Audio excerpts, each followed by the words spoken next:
نبی کریم صلی اللہ علیہ وآلہ وسلم کی زندگی میں نے ہشام بن حکیم کو سورۃ الفرقان نماز میں پڑھتے سنا۔ میں نے ان کی قرأت کو غور سے سنا تو معلوم ہوا کہ یہ سورت میں ایسے حروف پڑھ رہے ہیں کہ مجھے اس طرح نبی کریم صلی اللہ علیہ وآلہ وسلم نے نہیں پڑھایا تھا۔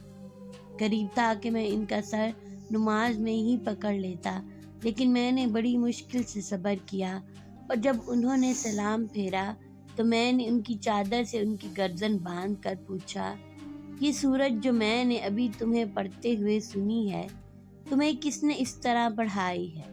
انہوں نے کہا کہ رسول اللہ صلی اللہ علیہ وآلہ وسلم نے مجھے اس طرح پڑھائی ہے۔ میں نے کہا تم جھوٹ بولتے ہو، خود نبی کریم صلی اللہ علیہ وآلہ وسلم نے مجھے اس سے مختلف دوسرے حرفوں میں پڑھائی ہے جس طرح تم پڑھ رہے تھے۔ آخر میں انہیں کھینچتا ہوا نبی کریم صلی اللہ علیہ وآلہ وسلم کی خدمت میں حاضر ہوا اور عرض کیا کہ میں نے اس شخص سے سورۃ الفرقان ایسے حرفوں میں پڑھتے سنی جن کی آپ نے مجھے تعلیم نہیں دی ہے۔ آپ صلی اللہ علیہ وآلہ وسلم نے فرمایا کہ عمر رضی اللہ عنہ، تم پہلے انہیں چھوڑ دو، اور اے ہشام تم پڑھ کے سناؤ۔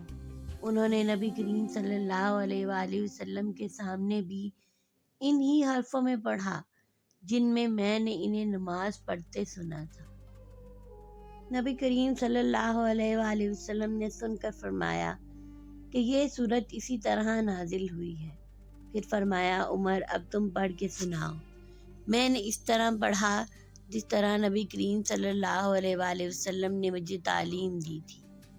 نبی کریم صلی اللہ علیہ وآلہ وسلم نے اسے بھی سن کر فرمایا کہ اسی طرح نازل ہوئی ہے۔